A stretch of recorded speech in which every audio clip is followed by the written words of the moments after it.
I've been speaking to Stephen J. James. Well, I've been communicating with him on Telegram about his latest video. I haven't watched all of them, but the one about him saying that you can't smash the two-party system, the two-horse race, the corrupt political cartel, the oligarchy. And I am agreeing with him that obviously if you regard voting as betting on a horse, then you're only going to bet on, the two horses that you think might win and ignore everyone else, because I guess a lot of people do feel stupid voting for a party that they know is not going to win. But then you don't really understand the operation of representative democracy, aka a corrupt political cartel, aka the oligarchy. So representative democracy is asking people to keep voting because apparently democracy is the best thing invented. Who says? The Western governments who invented it. But has it been good for Westerners? And you already know the answer because it's breaking down. When the West was prosperous, when most Westerners felt prosperous, then it could be felt that it was working. When it had a working class who felt better treated than the working classes of any other country, then to that extent you could say that the Western body politic was stable. But it is no longer stable because the government doesn't even care about the vast majority of its voters. And I would say if the election were indeed stolen in 2020, that the vast majority, the majority of people, of voters in America voted for Trump and had the election stolen, and maybe they're going to have it done to them yet again. And will they still keep on voting, or will the penny finally drop about elections being basically a carrot being dangled in front of a donkey? The voter being the donkey, of course. So that was how it started, our conversation, and then it moved on to Islam and marriage contracts. We didn't actually talk about marriage contracts, but I think it is somehow related, what I proposed to discuss, because he was talking about not wanting his girlfriend to wear a bin bag in this predictable way of his, and I'm saying there's no need under secular Quranism for women to wear bin bags. I would just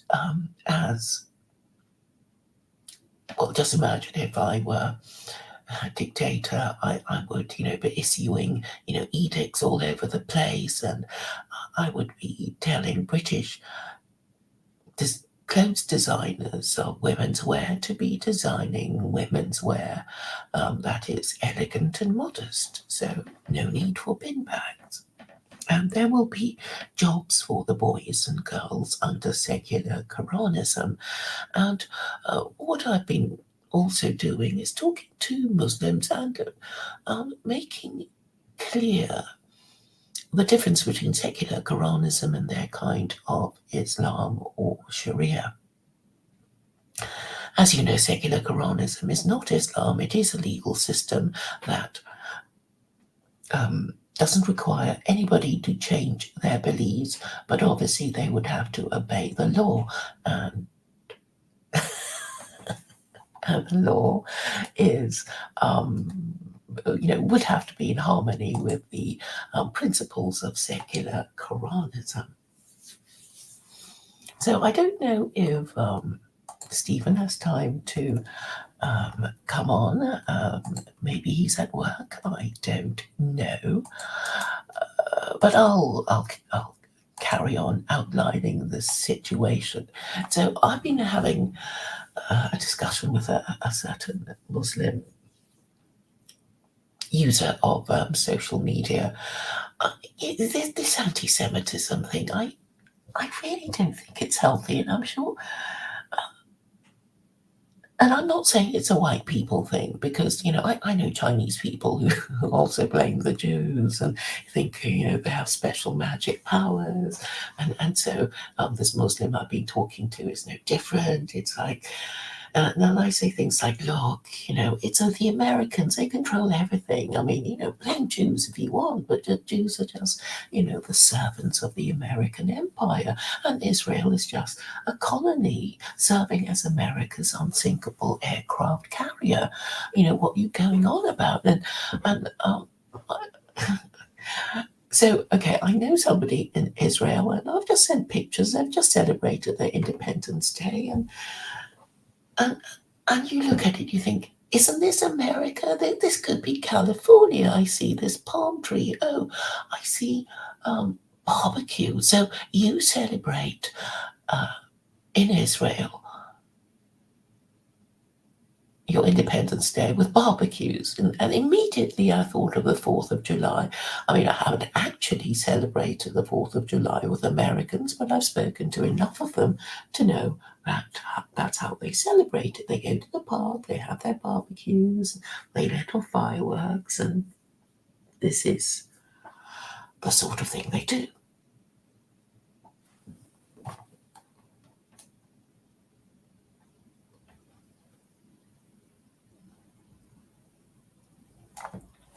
So,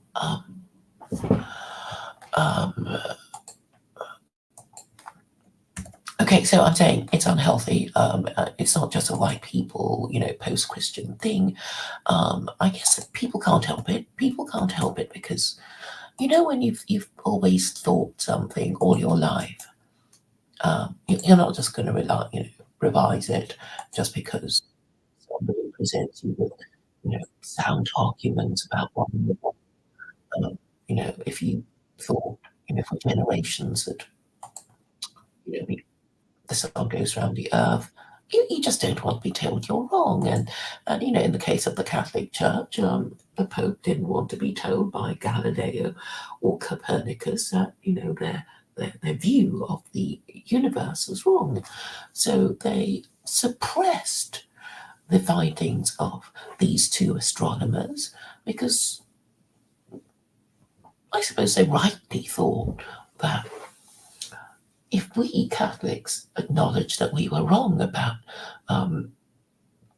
geocentrism and the truth is really heliocentrism, then people will start asking what else we might have got wrong and cause the entire edifice of Christianity to collapse like a house of cards. And I'm saying, that's okay, it's a good thing, because only when the entire edifice of Christianity collapses will these benighted white people think, oh dear, it's collapsed. We have to find something else. And that something else would be, of course, secular Quranism. And they don't want to think that, and they think, oh, Western civilization will outlast the lifetime of Claire Core, and we'll just wait for her to fade away. And surely Western civilization will last for long enough to see Claire Core fade away. And this is really their final frontier. There's nowhere else for them to go. And what a lot of them are hoping is that, by the time we have to accept, to submit to the truth, logic, and morality of secular Quranism, I'll be long gone. And this is I can read their minds. I didn't get as far as I have without the ability to read minds.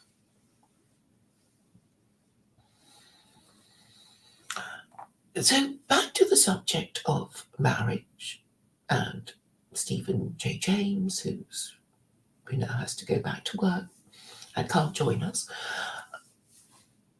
I've been talking about marriage with this Muslim, and of course, my aim is to give everyone, Muslims and non-Muslims, notice that secular Quranism is different to their kind of Sharia. And one of the things that will be radically different is treating unmarried parents like sex offenders. And this will be noted on every English village green and town square where these punishments are to be meted out, corporal and capital punishments. I'm afraid it has to be public because it would be a waste of an opportunity to make the point that if you break the law, this is what's going to happen to you, and that there's just no point in keeping it out of sight of the people who need to have it reinforced that certain things are against the law, and if you are caught convicted of breaking it, then you will get this punishment. So it is important for the effect of deterrence. On the question of capital punishment, people thinking, oh, isn't it really inconvenient setting up gallows and the guillotine, etc., etc. And I was thinking of Saudi Arabia, because Saudi Arabia, you can still see the interview on YouTube. It was basically this executioner being interviewed and talking about his job and how he has had the job, he and his father, and maybe, the rest of his ancestors have had the job for generations. And then he showed us his sword.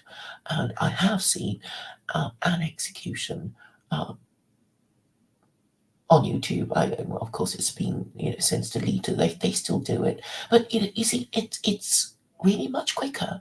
You just send the executioner as and when needed. You would hope that people are on the whole well behaved, and you don't need an actual executioner in every village or town or city. And I know how the Chinese do it. They basically have this kind of vehicle that looks like a coach, and it's basically a lethal injection vehicle.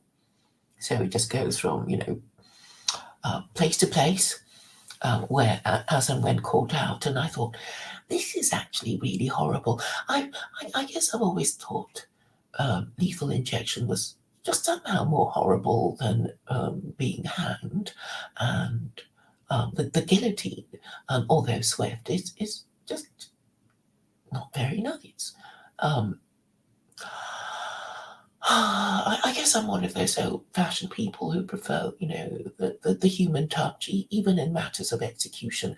I've been to Kilmainham jail, where we saw this condemned cell, and the guide was explaining to us how it would work, because as far as the gallows are concerned, you need to really know the height and the weight of the person, because if you get it wrong, the person won't die instantly.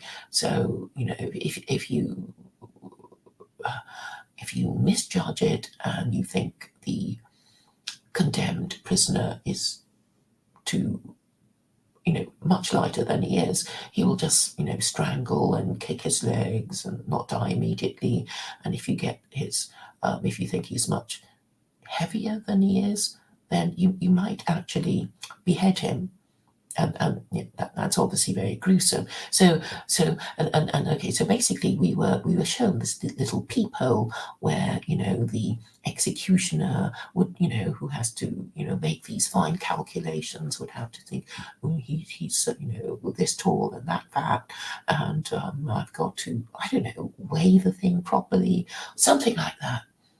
Um, Maybe now's the time to have a look at the how the gallows work, because is it some kind of mechanical, obviously some kind of mechanical system. Let me have a look. Gallows, two upright posts, a cross beam.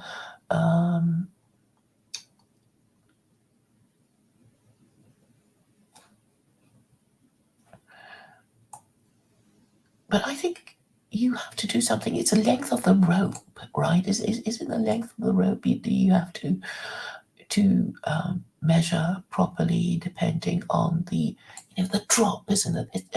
They call it the drop, and how far. Yeah, it's something to do with the length of the rope, I think. But let's have a look at Wikipedia.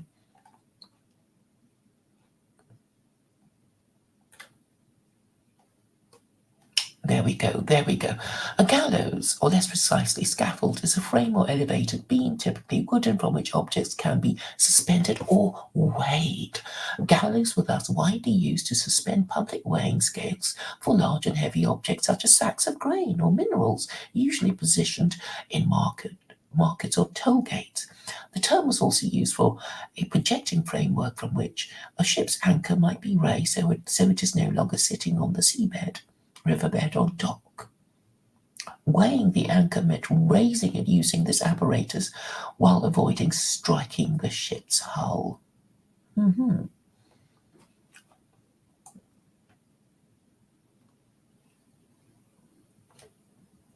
So gallows can be permanent, temporary, portable, horse and cart.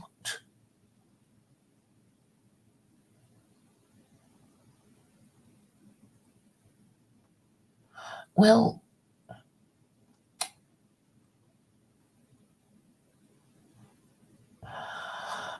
anyway, we understand the mechanics of the gallows, and so back to the subject of it, public executions in this swordsman in Saudi. So what they're supposed to do is do it in one stroke, and you may have seen videos of samurai.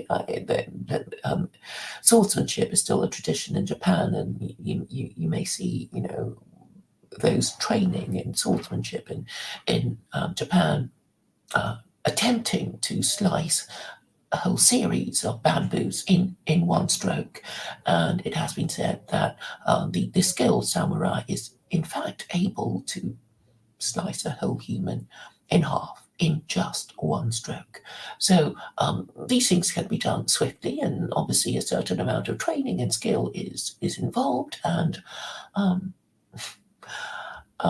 I'm reminded of Piers Mellor, who has been talking about, his dream of, instilling masculinity and kind of storing, the caste of a warrior caste, skilled in combat, that sort of thing, and yeah, maybe this kind of training might have a certain appeal. I don't know.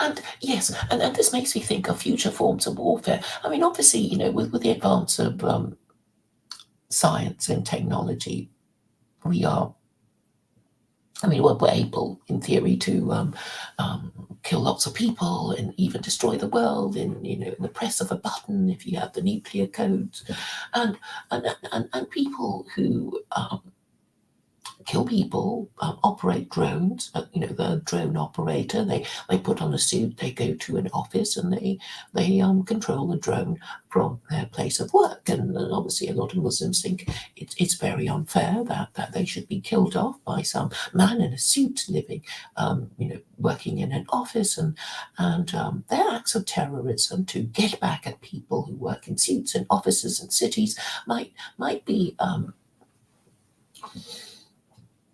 um, provoked by this perception of drone warfare. And um, going back to Piers Mellor's vision of masculine fighting, I think swordsmanship, imagine if people just, warriors just fought each other with swords, and that would just sort of like, okay, let me just explain. Man, they disagree with each other, in a pub usually, and then they say, well, let's take it outside, meaning the car park, and where they can have a fight, and then there would be a group of men, and that would be kind of, masculine honor satisfied, and I don't see why wars in future can't be done on this basis. It would be, well, we don't agree with this thing, and therefore we're going to fight you. But why blow up the whole world? It would be environmentally very unfriendly. Why destroy crops? Why not just make it a test of masculinity, and just do it that way? But perhaps that is a bit optimistic on my part. But if it could be agreed generally, about the Islamic rules of warfare, that you're not supposed to operate a scorched earth policy, destroy crops, poison wells, that sort of thing, then the worst atrocities of war wouldn't happen. And because in the European wars of religion, these Christians didn't, observe these rules, well, they suffered terribly, because in the 30 Years' War, which is the worst of these European wars of religion, cannibalism was kind of forgiven. It was like, well, who isn't a cannibal these days? And the story of Hansel and Gretel probably came from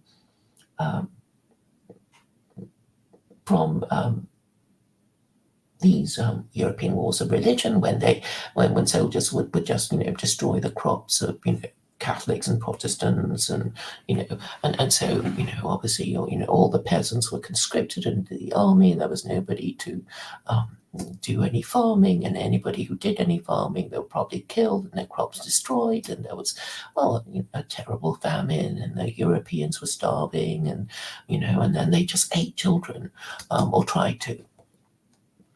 So we don't want that, do we? I mean, this sounds rather worse than the Mad Max world that we have seen in the movies. And I'm saying, honourable warfare should be between men, capable of swordsmanship, or some kind of combat fighting. This might be something Stephen J. James and anybody doing martial arts would want to think about. So warfare could be in the form of, well, my MMA team is better than your MMA team, and preferably will all take place in the boxing ring, or the cage, where these cage fights take place, and then it's like whoever wins gets their way, and then it's settled, and no women and children have to be killed, and and if everybody could stick to these rules, we would have a more peaceful world, wouldn't we? And then maybe if we were all peacefully living together and cooperating with each other, we might one day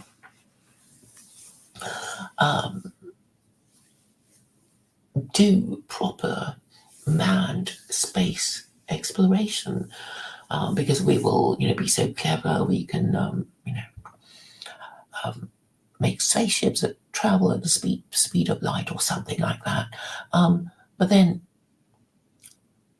I guess the world might be such a great place, we would never dream of leaving it.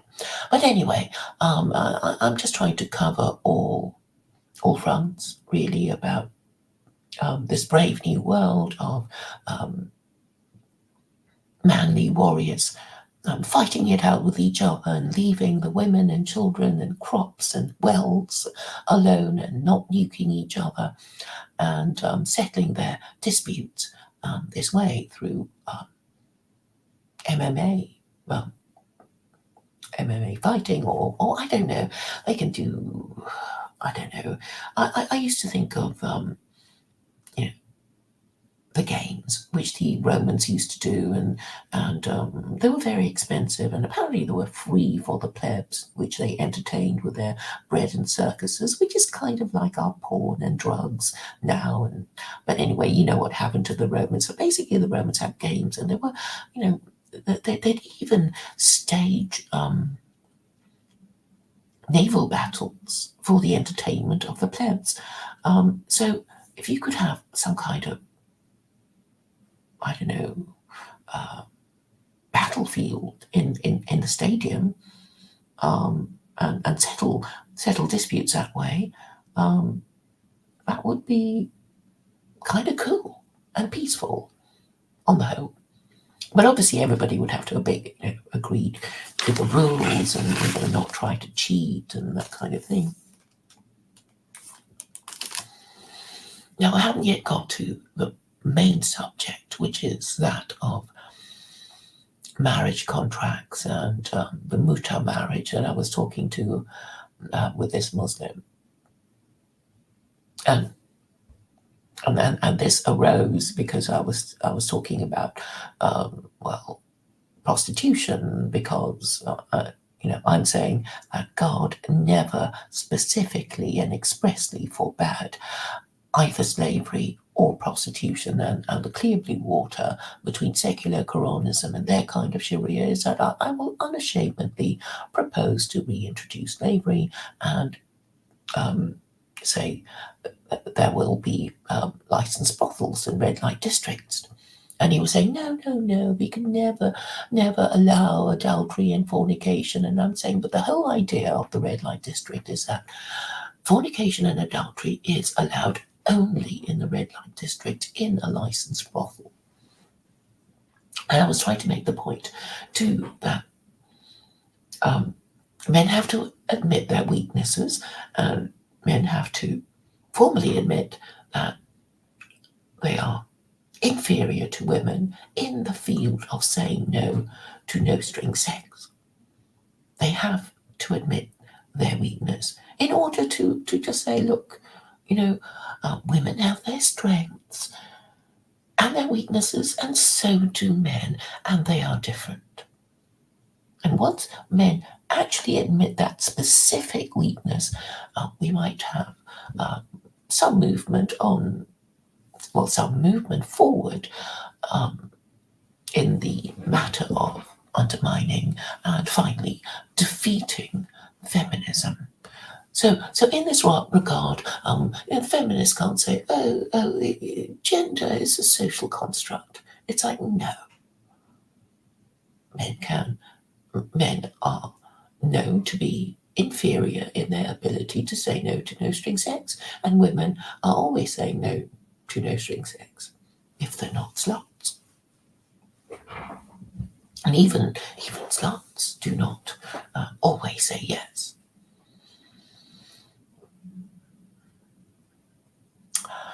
So the question arose as to marriage contracts, and I'm saying there should, just be contracts for prostitution and contracts for marriage, and women would just be divided into two groups: those who provide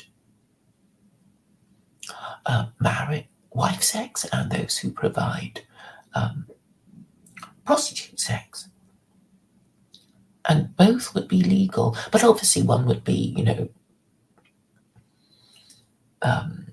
what's the word? Superior, high-end status to the other, because, obviously a wife is high-end status to a prostitute, and a wife has a contract of exclusive and long-term, has an exclusive long-term contract to provide sexual services and other services. So that would be the difference, and a prostitute only has to provide sex. But there arose an interesting question that came up when I thought, well, if you're a woman, if you're a young and attractive woman, and you were given two options, you would be paid. Okay, so you have the option of getting £1 million to marry a man, or you could be paid £1 million to have sex with a man. Which one would you choose? And I'm sure a lot of women would say, it depends, right? They'll be saying, it depends. They won't be saying immediately, oh, yes, I'll definitely marry, 4 million. So that, I think, is the interesting question. Now, back to the problem of SJJ, who is still looking for a wife. And I know he's not up to no sex until marriage, because he's kind of broken his hymen where that is concerned. And so what I'm saying is there's only the wife contract and the prostitute contract. So and the mutar marriage is basically a girlfriend contract,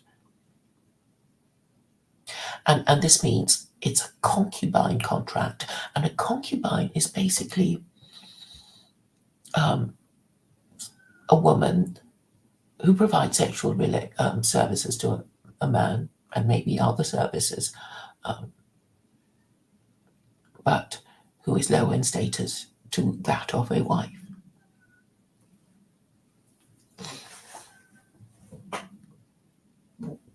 And this means that her children are not bastards. I mean, this is the most important thing to note about a concubine.